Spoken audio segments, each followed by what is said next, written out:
на одну конечность. It happens twice during one gait cycle. Twice. Дважды во время одного цикла ходьбы у нас есть двойная опора на конечность. So twice we are in a single limb stance, like standing on one leg. So we have to be pretty stable and have a good balance for this. И, соответственно, дважды у нас есть фаза, когда происходит опора только на одну конечность, и поэтому необходимо быть достаточно стабильными во время этой фазы для того, чтобы переносить вес. And of course it's a little bit easier because it's in the progression, it's not in the one position, it's during the walking, during some speed, so it's a little bit easier. И поскольку мы двигаемся с определенной скоростью, то это движение, оно, конечно, легче, чем если мы просто статически удерживаем вес на одной ноге. Next slide. So now we will analyze each phase. We have different phases, I think 8. Yeah. So we have initial contact. This is not a phase, but just a moment. Значит, у нас в цикле ходьбы выделяется 8 фаз. Все начинается с начального контакта. Это даже не фаза, это начальный момент. But first I will show you all phases, and then we'll go each by each. И сейчас Синж покажет нам все фазы, продемонстрирует, а дальше мы отдельно про каждую фазу будем рассматривать. Loading response. Это весовой ответ опоры, Mid stance. Средняя опора. So, loading response is called first part of the stance. Весовой ответ называется первой частью Look at the right leg. Опоры. Фазы опоры. Mid stance. Посмотрите сейчас вот на правую ногу. Middle part of the stance. Теперь дальше средняя фаза опоры. And then terminal stance is the last part of the stance. И финальная часть опоры, вот это последний момент. And then we have a pre-swing as a preparation for swing. Дальше. We load the opposite leg. Предмах, это как подготовка к маху. So Мы загружаем, соответственно, вторую ногу. Terminal stance, three phases, and then pre-swing 4. И получается, вот четвертая фаза это предмах. And then we have initial swing. У нас начальный мах. We have mid swing. Средний мах. And terminal swing. И окончание маха. And then we repeat. И дальше, соответственно, все повторяется. So we have 7 phases. Ну, то есть фактически можно сказать, что у нас 7 фаз and the wrestling. And the 8 is just a contact, just a moment. И 8-я фаза это фактически просто контакт вновь пяткой поверхности. To summarize, we can say three phases of stance, 3 phases of swing, and in the middle is this transitional phase, so-called pre-swing. То есть получается фактически по факту у нас 3 фазы опоры, 3 фазы маха, и дальше у нас есть фаза предмаха и контакт пяткой пола. Или по-другому удар пяткой. Let's start with the loading response. Давайте начнем сначала с ответа опоры. Или по-другому весовой ответ. Loading response is the first part of the stance phase. It's a weight acceptance phase. Фаза весового ответа – это фактически фаза, когда принимается вес.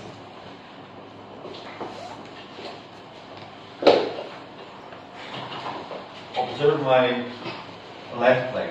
Посмотрите сейчас на левую For stance. ногу для того, чтобы проследить, как идет момент опоры. Heel contact it's a very important phase.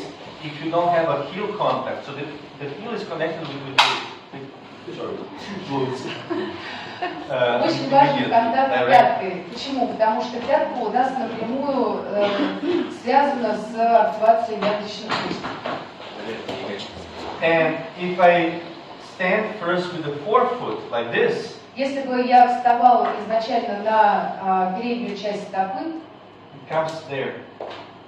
У нас был бы вот такой результат. And that means a little quadriceps activity, too much there is a hyperextension, and there is no stabilization of my hip. And also there is no stabilization of the lumbar spine, which is very important. Если бы опора была изначально на переднюю часть стопы, у нас совсем немножко включался бы четырехголовая мышца, у нас абсолютно бы не работала ягодица, была бы гиперэкстензия в коленном суставе и не включалась бы поддержка мышц туловища. And then comes loading response.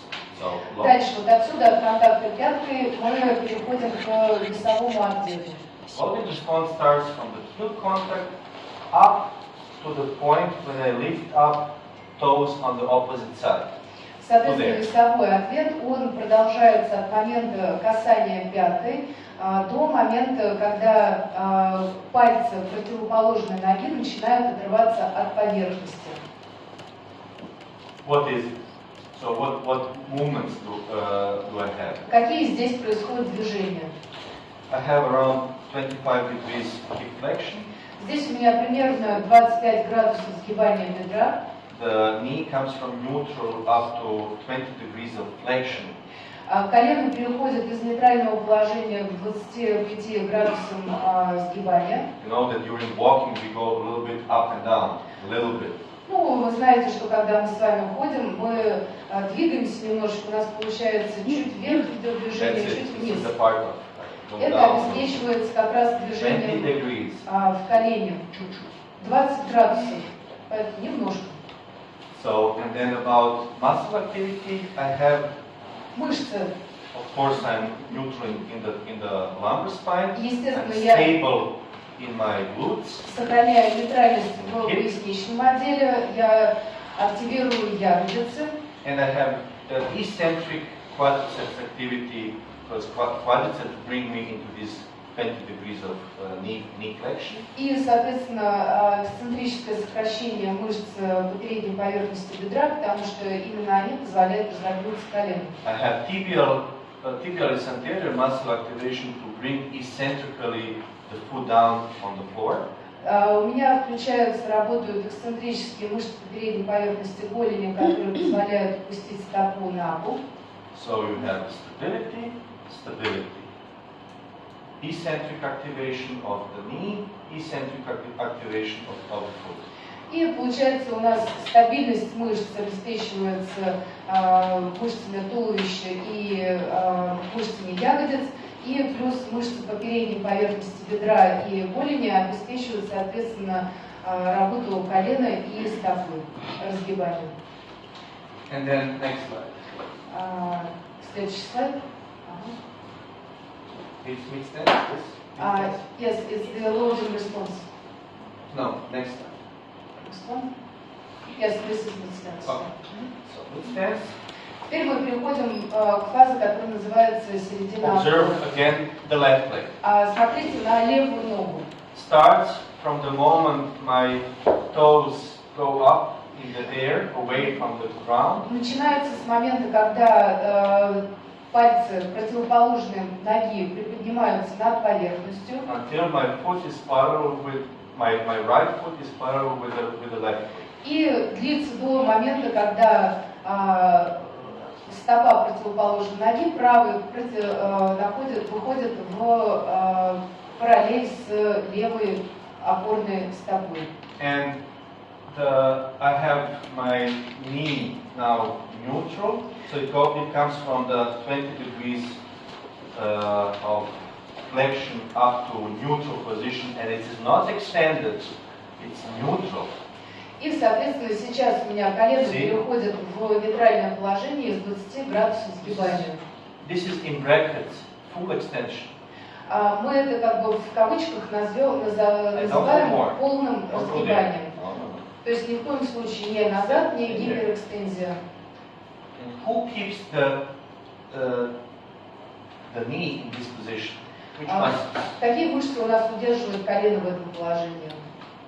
Hamstring. So I keep it from above. I keep the femur, but from the proximal part. И, соответственно, опять же, это работа Not mostly ягодиц. from the quadriceps. Это мышцы, которые у нас находятся по задней поверхности, а не мышцы, которые находятся по передней поверхности бедра. Because quadriceps would push the knee into hyperextension. Почему? Потому что если активность избыточная квадрицепсов, то они заставляют колено уходить в переразгибание, в гиперэкстензию. So I have activation of my abdominal muscles that to keep me in a neutral position. I have activation of hip stabilizers. And then, as I go more forward, I go more and more with activation of gastrocnemius. И, соответственно, опять же, у меня активность мышц туловища, активность ягодиц. И чем больше я ухожу дальше вперед, тем активнее у меня начинают работать икроножные мышцы. To control the foot, dorsiflexion, and also to control the knee. Для чего? Для того, чтобы обеспечить разгибание стопы и обеспечить корректное положение колена. So, this is the That's ankle. the foot. Yeah, ankle. Yeah. So we have just in a dorsiflexion, yes. Yes, dorsiflexion. Yeah. So just a little from the middle position, from the neutral position, you go just a little bit into the dorsiflexion of 5 degrees at the end of mid-stance. В конце фазы середины опоры у нас голеностоп уходит из нейтрального положения в положение примерно 5 градусов разгибания или дорсифлексия. Next slide.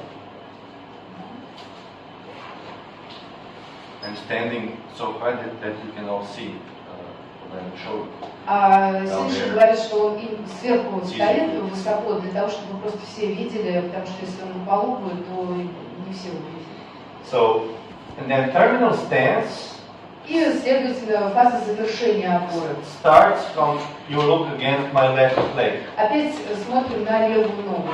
Starts from the moment the other foot is parallel with the left foot. Начинается с момента, когда у нас противоположная нога параллельна ноге в опоре. Until the left.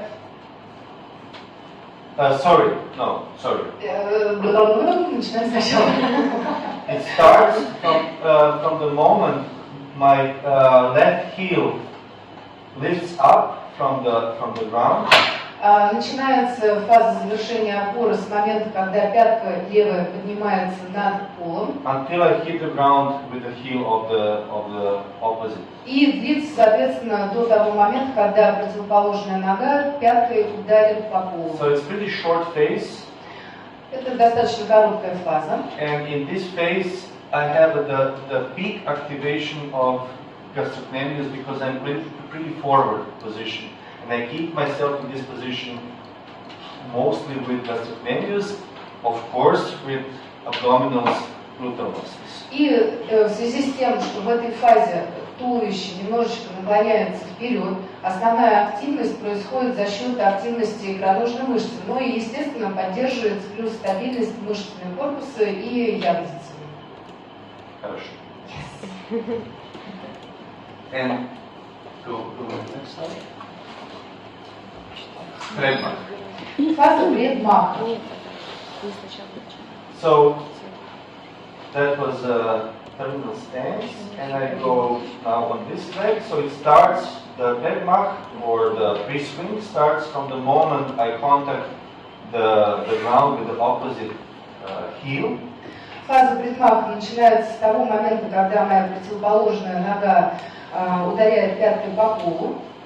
Till the moment I lift up my toes my left toes from the ground.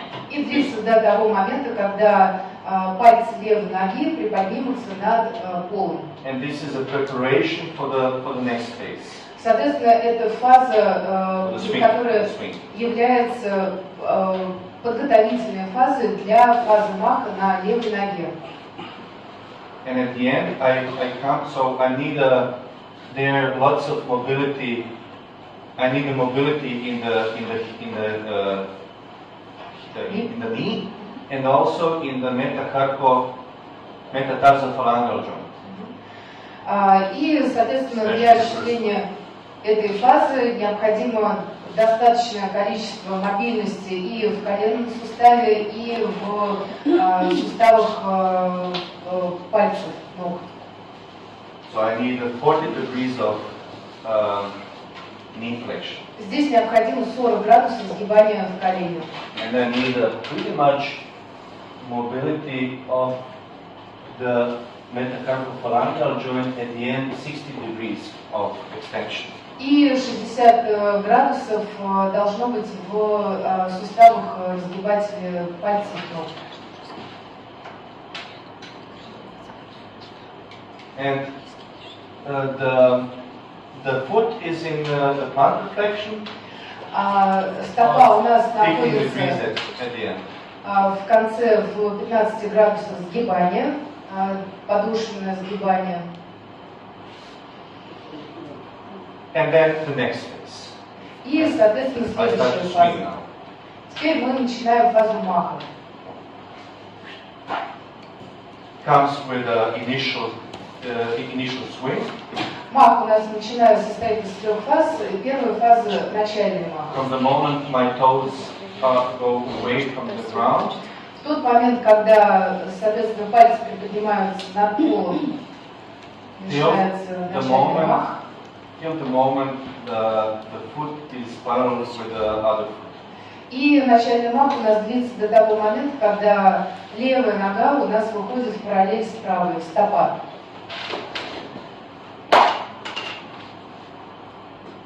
And this is called acceleration phase of the swing, acceleration phase. Эта фаза также по-другому называется фаза акселерации маха. It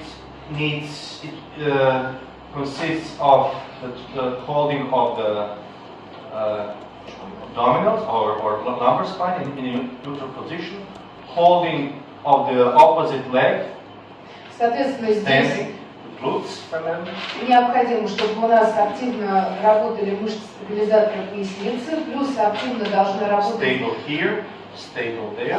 ягодицы на ноге, которая сейчас у нас осуществляет опору, то есть противоположная нога. For the movement of the left leg, I need iliopsoas. So now there is no gluteal work on the left side, it's on the right side, but you have iliopsoas activation. А с левой стороны нога, которая у нас выполняет мах, необходимо, чтобы активировалась подвздошно-поясничная мышца. And also to hold the knee in flexion, you need a short head of the biceps femoris. Плюс для того, чтобы колено удерживалось в собственном положении, у нас необходимо, чтобы подключалась короткая головка гамстрингов. There is a certain activity of adductors.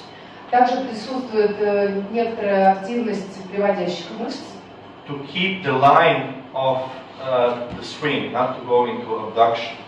Для чего? Для того, чтобы мы сохраняли прямую линию и для того, чтобы у нас нога, которая в махе находится, не уходила в отведение. And of course you need the dorsiflexion of the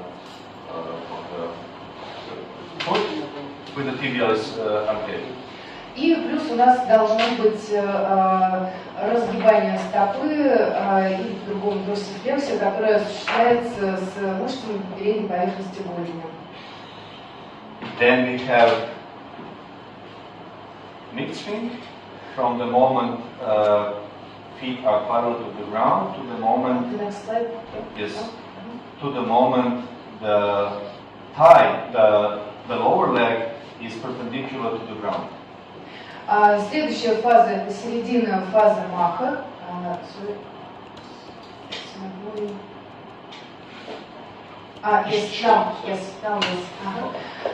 Середина маха, она у нас длится от момента параллели стопы левой ноги, то есть ноги, которая делает мах, до момента, когда у нас опорная голень выходит в вертикальное положение. This is a pretty passive phase of concerning muscles.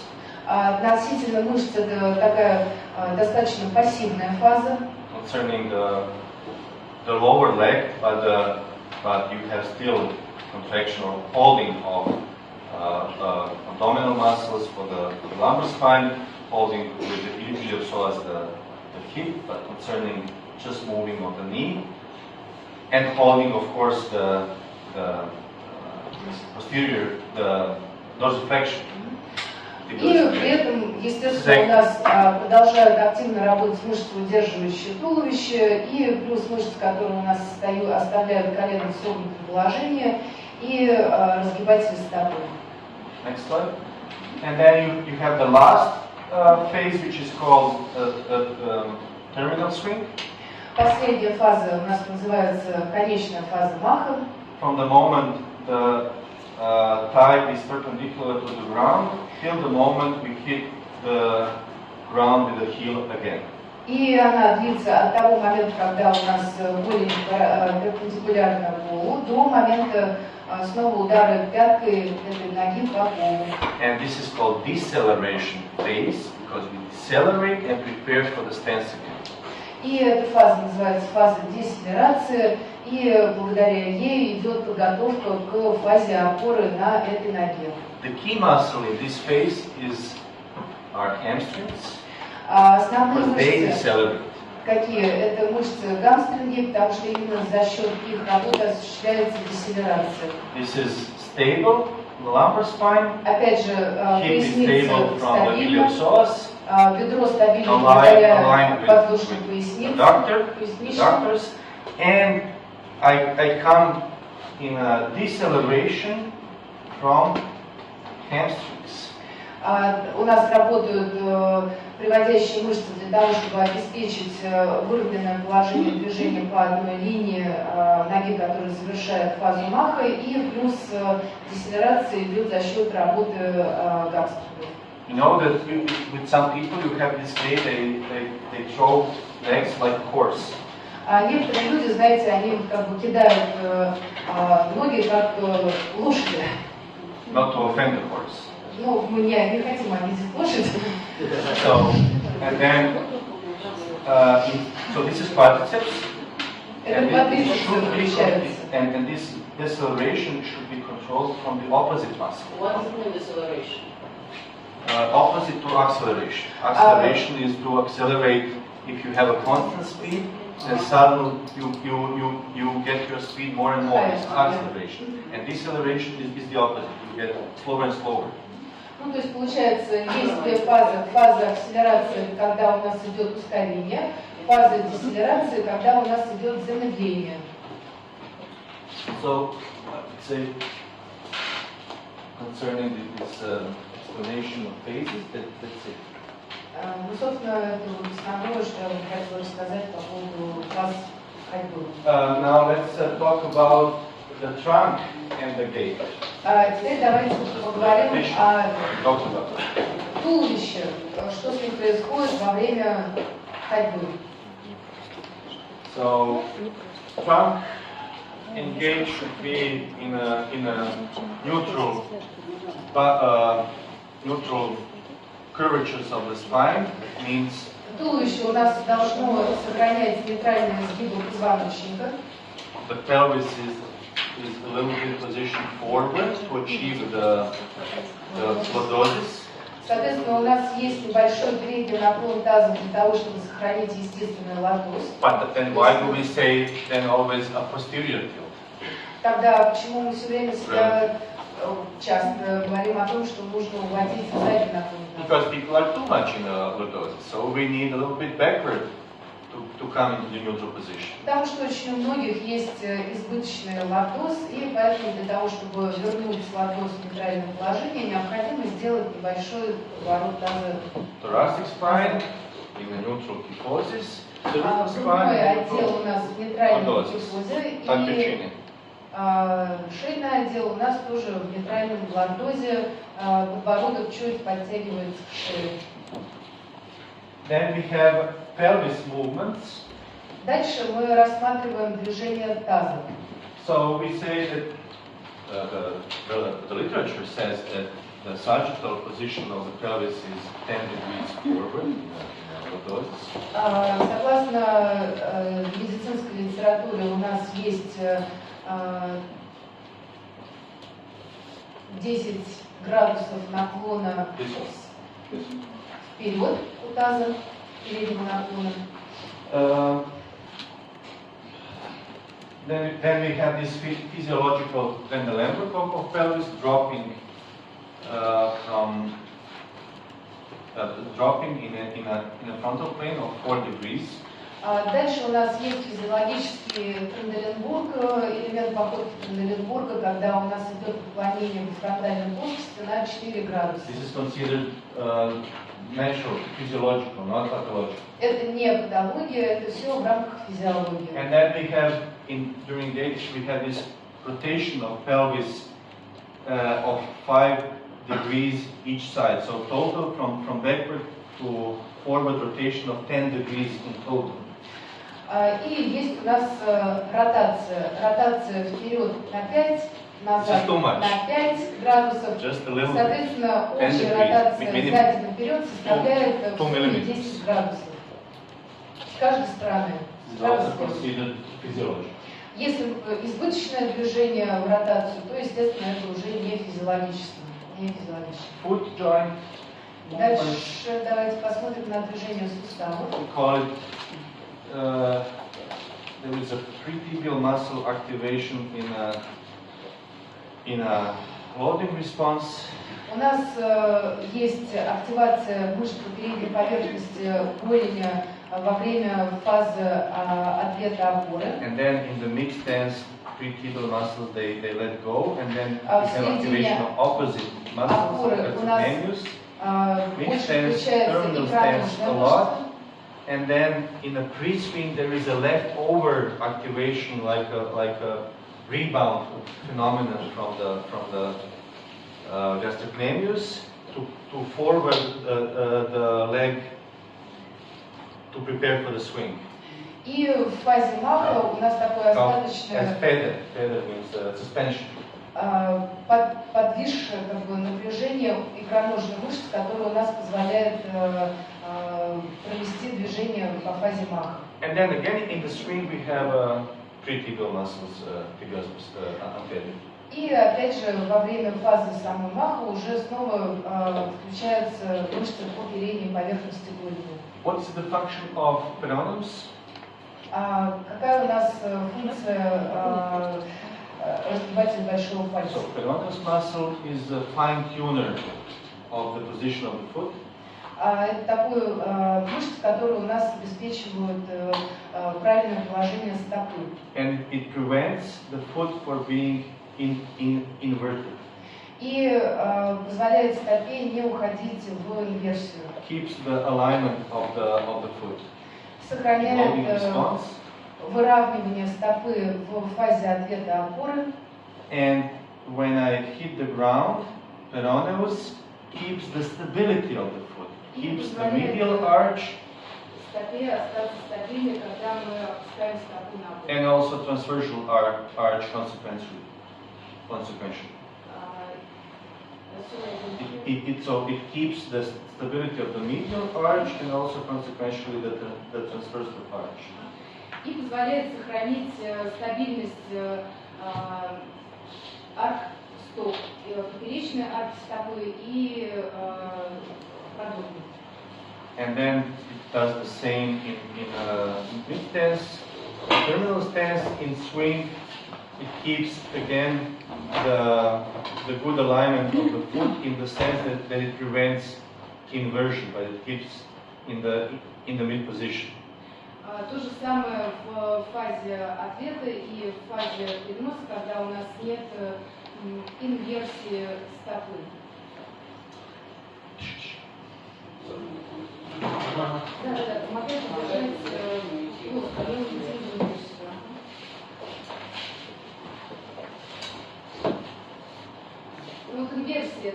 правильно, когда у нас просто стопа остается в нейтральном положении. You know, with HEMI patients, with stroke patients, when they lift the foot, the almost doesn't work, and they lift like this. Ну, часто вы, скорее всего, And if you stand on such a foot, there is a big chance that you have a supination trauma. Часто у людей после инсульта наблюдается такая избыточная версия, и в связи с чем происходит вывих, подвывих нагруженного сустава. Next slide. ENF uses normal gait, the Jacqueline Perry Ranchos Los Amigos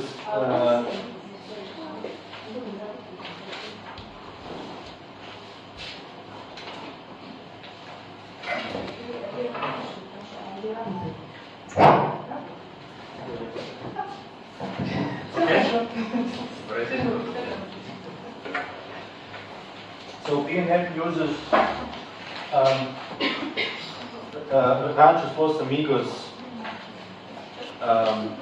gait analysis for its model, for the reference, for the analysis of the gait.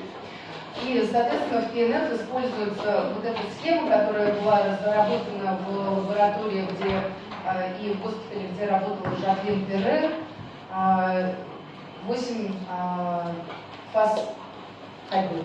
We can treat any neurological, orthopedic, or pediatric gait dysfunction with such treatment. Используя ПНФ, мы можем лечить пациентов любого профиля. В плане походки это и ортопедические, и неврологические, и терапевтические пациенты. The gait can be prepared in lower positions, like on the floor or sitting, but must be trained in an actual position. И, естественно, как подготовка к ходьбе, мы можем работать с пациентами абсолютно в любой позиции мы можем начинать работу. И дальше мы обязательно из любой позиции переходим в позицию стоя для того, чтобы ходьбу отрабатывать уже стоя. And now, if you have this information, in all information you got from me in these 5 days, can you imagine working with a patient just in supine position? А теперь, вот, обладая всей информацией, которую мы с вами за эти 5 дней рассмотрели, можете себе представить, что вы работаете с пациентами только в положении лежа на спине. Но абсолютно в этом нет никакого смысла. We should not work in one position with any patient, with any. This is not life and not rehabilitation. Не должны работать с пациентом только в одном положении, потому что это уже не относится к жизни. Это не та реабилитация, на которую мы хотим ориентироваться. From next Monday, it's obligatory for you when you come back to your clinic, start changing positions. Соответственно, для вас, для всех заданий, начиная со следующего понедельника, когда вы приедете домой и будете работать со своими пациентами, обязательно меняйте положение тела пациента. It promotes motor learning, motor control, it's more connected to the life. Потому что это обеспечивает лучший моторный контроль, лучшее моторное обучение и напрямую связано с жизнью.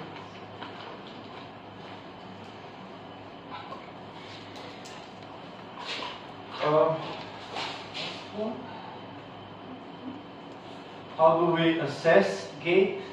We can have Давайте посмотрим на то, как мы оцениваем походку. Just the way how we usually do, we observe how we did. We can use some cameras just to have some documentation of the gait before and after. Естественно, мы можем просто смотреть, во-первых, как человек ходит. Мы можем использовать дополнительное оборудование, мы можем записывать, регистрировать. Three-dimensional gait analysis with these sensors and with this ground reaction force blade. This is not necessary for the everyday use. This is a biomechanical laboratory where they make science. But for the clinic, just some Для клиники, в принципе, достаточно просто на видео записать описать походку, потому что если вы работаете в научной сфере и проводите какие-то научные исследования в плане ходьбы, можно использовать тогда такие трехмерные регистраторы, которые позволяют и посмотреть, насколько есть весовой ответ, ну и так далее, то есть со всей сторонней регистрации. Но в жизни это не очень нужно для практики. We have one physiotherapist. He did his private company in Istria, and he organized biomechanical laboratory. With every patient comes, he puts him on. He put these sensors on it. He does science from each patient. Есть один реабилитолог, который организовал клинику, где у каждого пациента снимаются технические нервы, то есть им крепятся электроды и смотрятся на оборудование, как они ходят. For me, this is waste of time. Но I did not come с его точки зрения to это you просто зря to make a science out of me. I came to you to help me. Почему? Потому что он считает, что It costs money. если пациент приходит, то на нем нужно делать не деньги и не науку, а нужно пациенту помочь, реально устранить свои какие-то And нарушения. at the end, his patients were not satisfied. Ну и, It was собственно, not on the good points.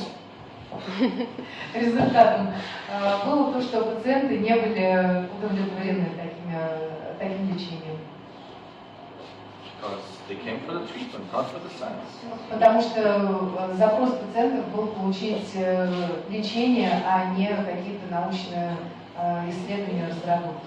We can observe, does the patient use some aids, orthosis, prosthesis, the length of the step, Ну, соответственно, the мы можем width of the step. смотреть, использует ли человек какие-то дополнительные опоры, может быть, ходунки, может быть, трость, смотреть длину шага, Deviations up and down if he goes like this. физиологическое отклонение too по much движению side, he вверх-вниз shouldn't или do из стороны в neither. сторону. We can observe how he manages in a dark room. Также мы можем посмотреть, как меняется ходьба, как меняется походка в темном Maybe помещении. different surfaces outside. И, конечно, на различных поверхностях. Можно это делать уже и на улице.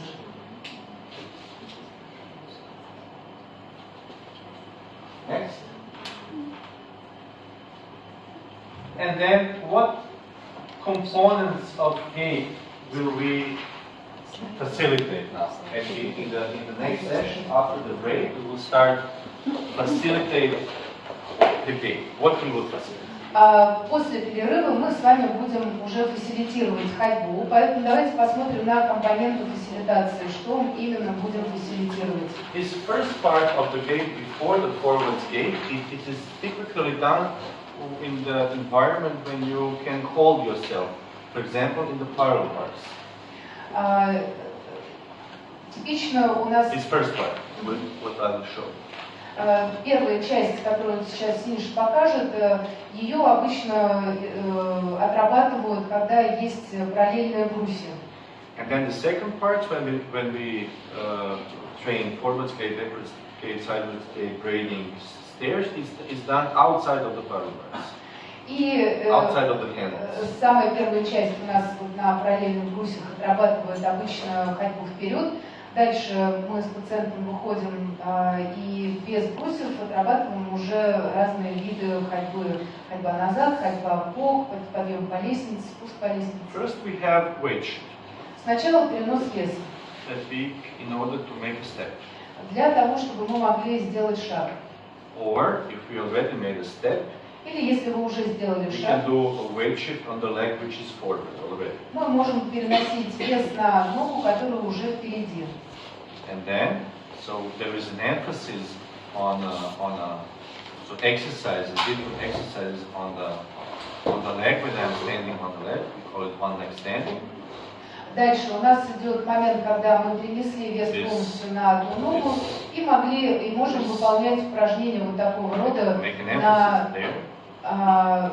опорной ноге для того, чтобы сделать дополнительный акцент. And then I go to the terminal stance. Дальше я перехожу в конечную фазу And then I опоры. have emphasis on or a swing. I have a swing. И теперь я могу сделать акцент на переносе, на махе. Or I can do a big swing, emphasis on the swing. Ну, For example, я могу, put например, the сделать такой leg большой on акцент, the chair or leg on some higher специально увеличить мах и попросить пациента ставить ногу, например, на кушетку или на стул. You can sometimes I do also emphasis on this last stage of the swing to activate hamstrings. Иногда необходимо сделать акцент на последней фазе маха, и в таком случае мы активируем гамстринги. So we do in parallel bars one gate cycles from here into there. Left leg. Пациент находится между параллельными брусьями, и мы отрабатываем один цикл ходьбы. And then we emphasize the stance, we emphasize swing. И при необходимости, соответственно, мы отдельно прорабатываем фазу опоры, фазу маха. When we want to repeat that, we go outside of the parallel bars and we do repetition of the cycles. So forward skate, И backward когда skate, нам необходимо уже в последовательности side повторять skate. все эти движения, мы выходим за пределы параллельных брусьев и отрабатываем любые типы походки. Ходьба вперед, On stairs ходьба спиной назад, ходьба в бок, and walking крестный upstairs, шаг, walking downstairs. подъем по лестнице вверх, спуск по лестнице вниз. And at stairs, we also can walk backwards. We can walk sideways at stairs, and we can braid at stairs. На лестнице мы тоже можем использовать разные виды ходьбы. Спуск по лестнице спиной, подъем спиной и даже отработка скрестного шага и бокового шага. Next step, running. I run Следующая with my фаза это patients. у нас And not only with young ones, with the older ones who are able to. со всеми пациентами, которые могут это выполнять, я тоже отрабатываю бег. With running, you lean forward a little bit. В беге необходим No небольшой heel. наклон No вперед. heel with running. You run mostly on the middle part of the foot and on the forefoot. Пятка практически здесь не участвует, потому что происходит в основном на передней и средней части стопы. More speed with running, you are more on the forefoot, less on the middle foot. Чем больше скорость в беге, тем больше у нас идет, работает передняя часть стопы, и тем меньше работает средняя часть. The arms are not extended, but are flexed in the elbows. В беге локти согнуты. And I can run sideways. Соответственно, я могу бегать тоже поставными шагами, могу Or I can бегать назад, Run. и могу выполнять крестный шаг тоже бегом. And as the last, this standing activities, I jump with my patients. И в качестве последней уже фазы моей работы с пациентами в положении стоя это прыжки. At one place, or I jump as a long jump. Либо мы прыгаем на одном месте, либо мы делаем такие прыжки в длину. I have my Parkinson patient. I do it with him. Я даже делаю такие прыжки со своими пациентами с болезнью Паркинсона. He was not able to do it. He was not able to jump. He was so stiff. And now, when you see him now jumping, no problem. With my stroke patients, I have a stroke patient now. We jump together. С пациентами с инсультами, с пациентами с больными Паркинсоном, все это не препятствие для того, чтобы отрабатывать прыжки. We go outside. There is one small wall that we put plants inside, and we climb up this wall. It's like this high. Ну, даже, например, они выходят вместе с пациентом на улицу. Over. Небольшой такой бордюр, небольшая стеночка, на которой, например, стоят цветы, они эти цветы убирают и с этой стенки спрыгивают. Why not? Почему нет? Jumping is part of our life. Потому что Not so much. прыжки – это часть нашей повседневной жизни. Ну, конечно, не так мы это Same level используем as часто, running. Same level. но тем не менее аналогично, как и бег. Тоже нам необходимо. Before I didn't realize that I could use all these backwards gait, sidewards, braiding on stairs. But then I find out why not? We can do it the same if we do it on a plane surface. We can do it also on stairs. Ну, собственно, Синиша говорит о том, что раньше он не использовал, например, разные виды ходьбы, бокс, крестный шаг при ходьбе на лестнице. Но потом его озарило то, что можно и на лестнице тоже эти разные виды шага, ходьбы использовать. I will show you now. Philip, one page. Concerning running and jumping.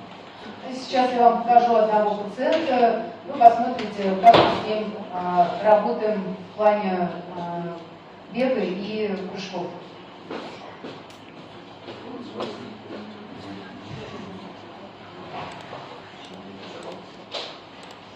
Philip, I have a presentation about him. I made I think it was for a Russian conference. Я подготовил презентацию по этому пациенту. С этой презентации я делал доклад на одной русской конференции. Пациента зовут Филипп. And he was jumping on the trampoline. Филипп прыгал с трамплина.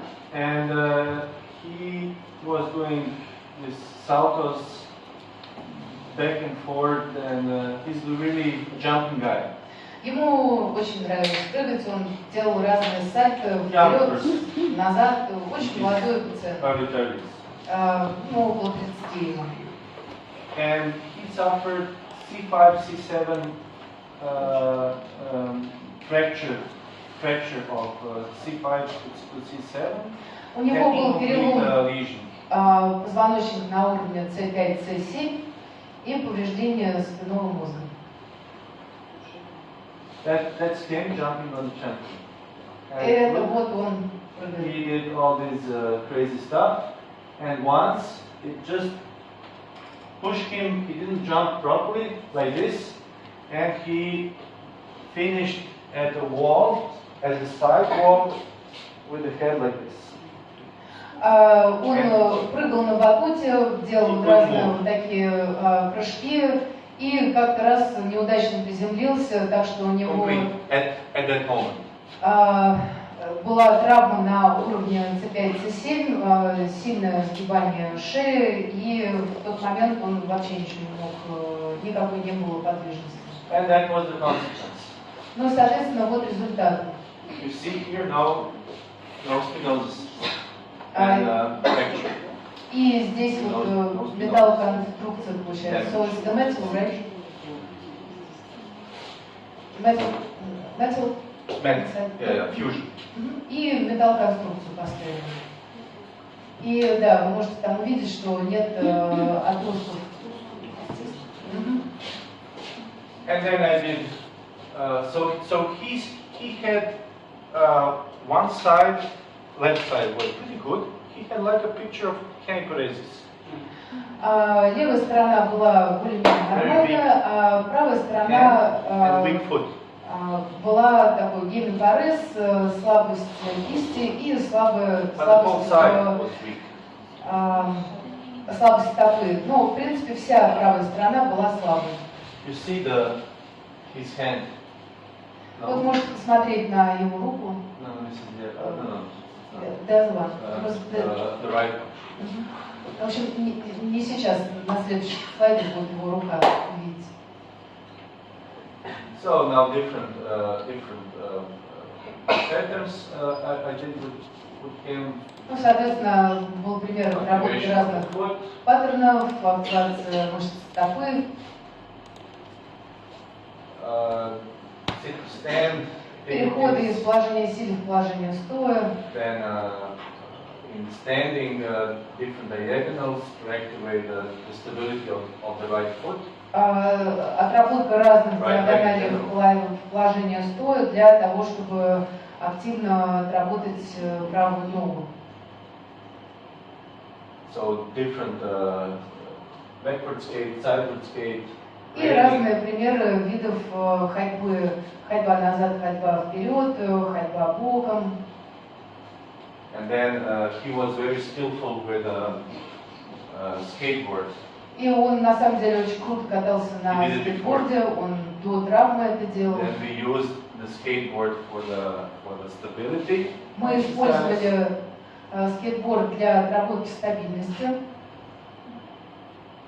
And also later in being mobile. И для того, чтобы он оставался тоже мобильным. Playing football. Игра в And then футбол, being stable on the right leg. оставаясь стабильным на правой Same, ноге. similar with basketball or similar with some tennis activities. И вы видите активности Weight игра в on баскетбол, the в right теннис, теннис перенос веса на правую сторону. And then we did it on stairs. Мы продолжали работать тоже на лестнице. Every second stair, that's what I usually do with my patients, especially Parkinson patients. Перешаг через две ступеньки – это особенно, что я часто использую с больным Паркинсоном. Downstairs. Ходьба по лестнице вниз. Running. Бег. Explaining two points of support. Я ему объясняю две точки опоры. Spinal cord injury. И мы знаем, что это человек со спинальной травмой. And then I took him to the trekking. А We затем did мы it с ним for пошли 1 hour. на трекинг. He was a mountain person. He went to the mountain every second week before. До травмы with his girlfriend. он очень любил трекинг, и он постоянно в горах каждые 2 недели проводил. That was the first time we climbed the mountain. He was done. At the end, white, almost, he barely managed it, but he managed it. He was so motivated to do it. It was so fun, but it was a little bit over the edge of his capabilities. Ну, вот первая прогулка была экстремально утомительной для Филиппа, потому что он был, конечно, очень мотивирован, но когда они вернулись, он прям был белый, и для него это было очень тяжело. And that's him, first time on the snowboard. И вот эта запись первый раз его выход на сноуборде, во Франции он катался. He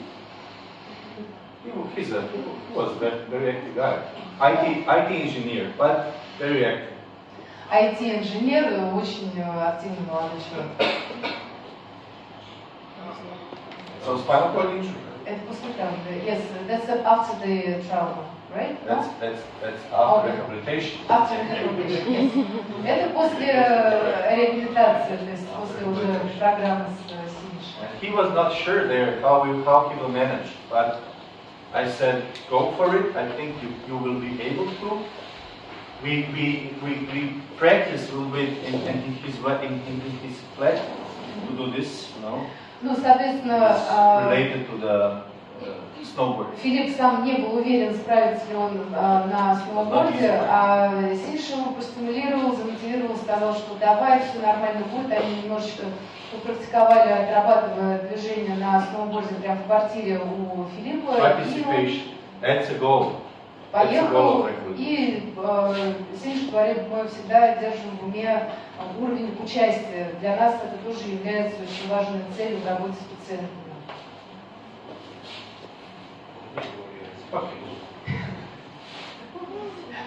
is frequent too. That's the second.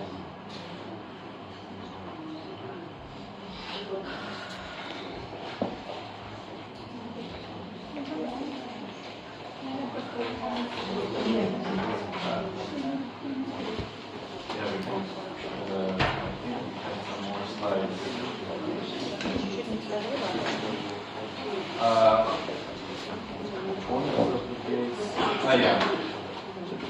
I have some more slides for dates. You can put it in Russian.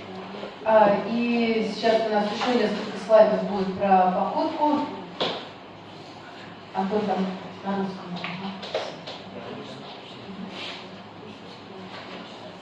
How does it relate pelvic patterns and gait?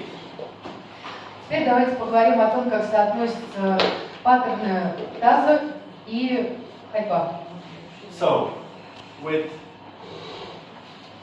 initial contact loading response, we have anterior depression. Во время начального контакта удара пяткой о полы и ответа опоры у нас задействуется переднее опускание таза. Соответственно, это фаза переноса веса. With mid stance, terminal stance, you have posterior depression. So anterior depression, posterior depression. Во время средней и конечной фазы опоры у нас идет заднее опускание таза. Then we have pre-swing. With the pre-swing, we go a little bit behind into in a posterior elevation. Во время фазы предмаха мы идем means elevation. в небольшой задний подъем таза. And then during the initial swing, we have anterior elevation. Во время начальной фазы маха у нас идет передний подъем. And mid-swing, anterior elevation. Средняя фаза передний подъем. And then in a terminal swing, we go back to toward the anterior depression, but we are still in the anterior elevation. И в конечной фазе маха мы все еще остаемся в фазе переднего подъема, но тем не менее мы как бы двигаемся в фазу заднего. Like wheel. So once again, I'm sorry, for the last phase. Same, anterior elevation and goes toward anterior depression. Мы переходим из фазы переднего подъема в фазу переднего опускания таза в последней фазе маха. I will be quicker now to summarize. Anterior depression. Переднее опускание. Anterior right leg. Anterior depression still. Переднее опускание все еще. Posterior depression, and then change into posterior elevation. Задний подъем. And then anterior elevation, anterior elevation, and posterior depression. И it goes like a circle. Заднее опускание. И получается, что все идет вот таким бесконечным циклом. Basically, you can say for stance you have a depression, and for swing you have a elevation. Ну и так, грубо говоря, мы можем сказать, что в отношении таза небольшие движения в фазе опоры у нас получается задний, у нас идет депрессия и опускание, и в фазе маха у нас идет подъем, элевация. Now I'll try to behave like Anton, not here, but in the being an actor. Сейчас я попробую побыть немножечко Антоном, когда он работает актером. Next slide. And next slide. And now leave this all the way open. So we start with the hip orthopedic patients. I will present how they walk. Давайте я вам покажу варианты различных патологий у ортопедических пациентов. I can imagine my patient with a hip arthrosis, severe hip arthrosis, both hips. Тяжелый вариант артроза тазобедренных This is суставов. compensation because she cannot extend Компенсация. she Почему? compensates. Потому что она не может Being straight. выпрямиться из-за артроза. The walker, small steps. She cannot do big steps because she's Маленькими шажками, потому что она очень зажата, она просто не может. little. Небольшое Just a движение bit. тазом. Or it can be also some others. They can walk with a Duchenne Или вот вариант похода Дюшен, just to compensate this pain. компенсация боли. Then the limb is the other. So hip arthrosis is connected with the stiffness the consequence is stiffness in hips. And then the limb is more functional instability. This is instability. This is another story comparing to the stiffness.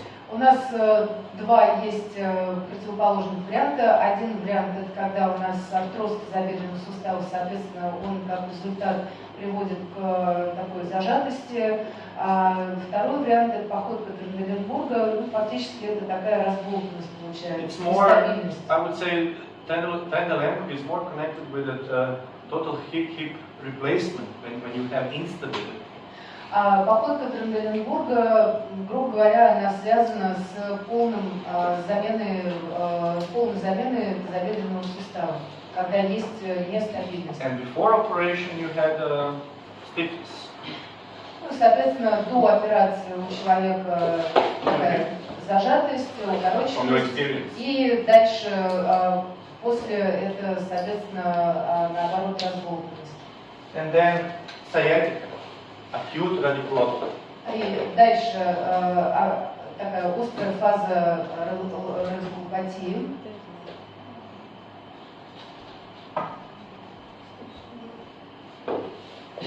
Left side radiculopathy, left disc herniation. По левой стороне вот как раз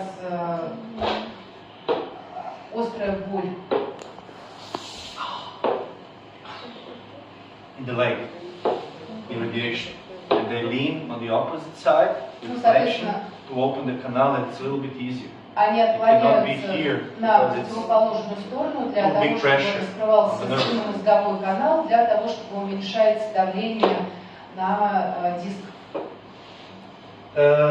No medial meniscus. This people who took out the medial meniscus. Отсутствие средней части мениска. They walk like this with the with instability going outside. Соответственно, у них наблюдается нестабильность в коленях. Then Achilles tendon operation. People who after operation of Achilles tendon. Операция на ахилловом сухожилии. Crutches. And they don't have the mid swing, neither terminal swing, because it's too much activation of the operated muscle and tendon. Ну, такие пациенты идут с опорой, и у них нет отсутствует фаза маха и фаза, конечная фаза маха и фаза опоры. Почему? Потому что у них избыточно активированная икроножная. Radiculopathy of. Еще был вариант сейчас показано, когда такая болтающаяся стопа, это когда возникает радикулопатия на уровне L4. But much interesting to me, patients and gait observation are from neurological patients. Для СИШ наиболее интересно работать в плане походки с неврологическими пациентами. Please, next slide. All. So, stroke. Right stroke. Например, инсульт по правой стороне.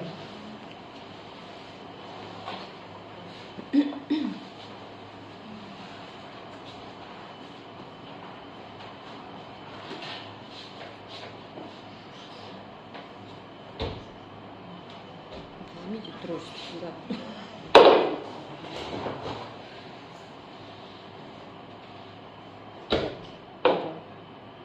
And then you leaned over there. Ну и, соответственно, в So противоположную there is сторону. no this side. Отклонение, почему? Потому что правая сторона не работает. Then, Julia, you asked me yesterday, what is selectivity?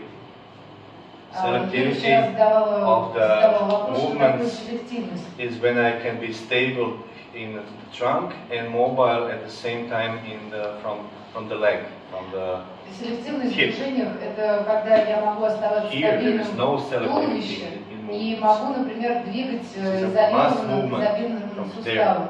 Но здесь у меня отсутствует полностью селективность, потому что я выполняю движение как бы единой массивной областью всего тела. Cerebellar stroke of the cerebellum. Суть мозжечка.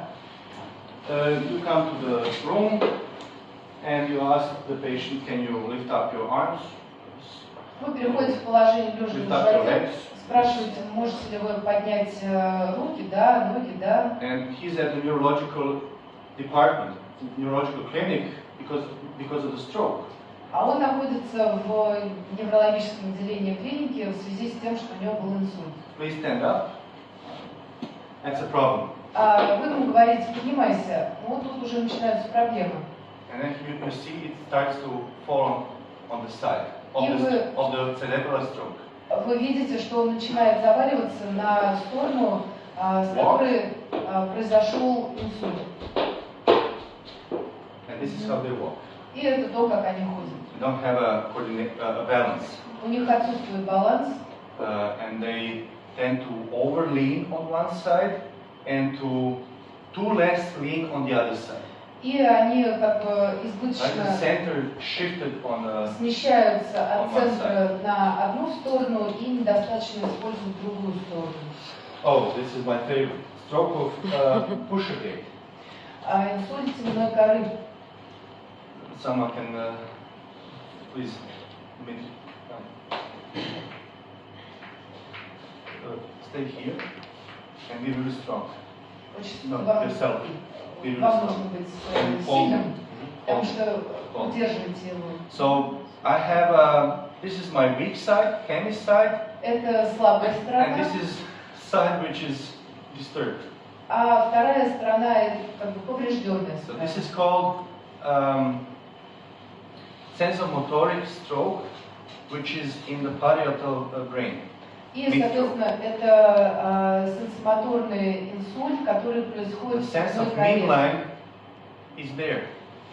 Его ощущение вот такого пациента, что Now it's okay. I'm in the средняя midline. линия тела находится вот сейчас вот правильным образом, то есть справа. And if he starts to push me where I should be, И если сейчас Дима будет толкать Синшу туда, где он фактически должен оказаться, you want to throw me away? Come on.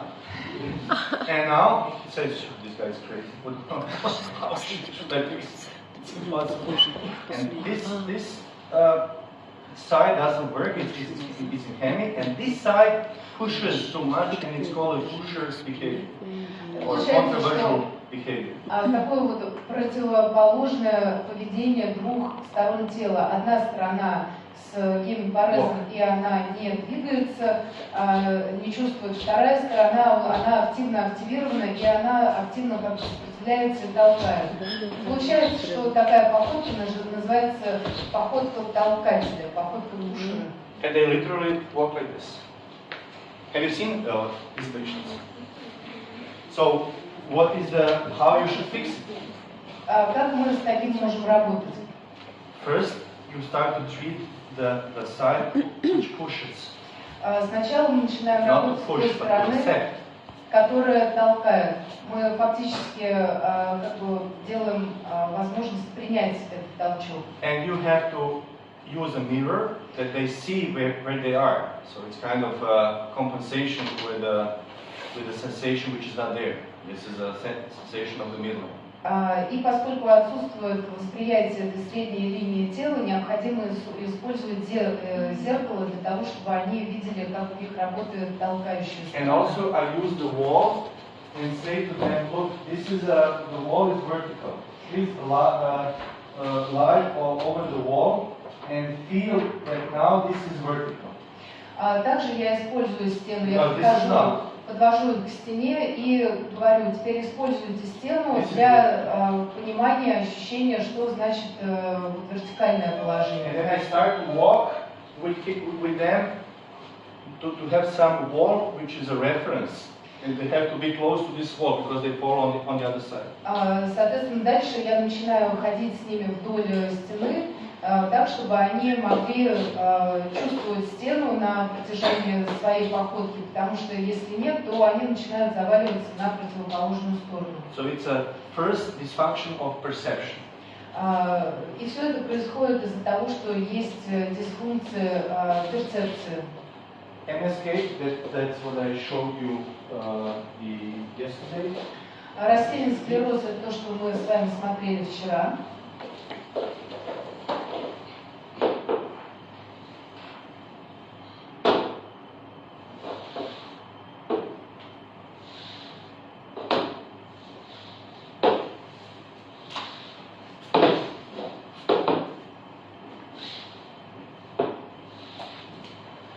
They drag themselves.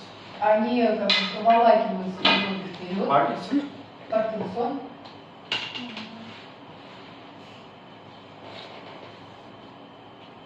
Please, sir, come to the ambulance. This is a waiting room. And the doctor calls the patient to the Ну, представьте, что inside. вы в госпитале, и человек в госпитале, и врач выходит и говорит, так, пожалуйста, заходите, проходите в кабинет. And then after 1 hour, he's there, maybe. И, может быть, через час пациент дойдет до доктора. Disaster. Это ужасно. This is Parkinson. More or less. It's not all like this. They can have, they can be with hands there, but they are typically kyphotic. Ну, Like this. это просто была вариация, то есть может быть Relax с a little bit Паркинсоном with вот the так выглядит, то есть руки свешены, knees flexed. кифтизация, They have this колени согнуты, No mimic. Мимика Face. отсутствует. Walking like this.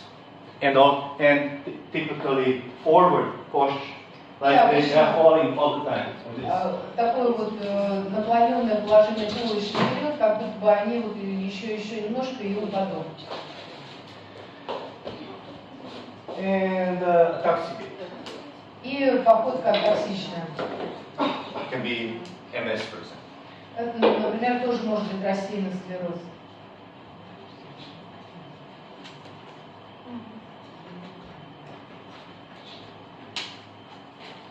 Also terrible. Тоже сложно. Needs stability. Необходима стабильность. Cerebral palsy. ДЦП. Children. Дети.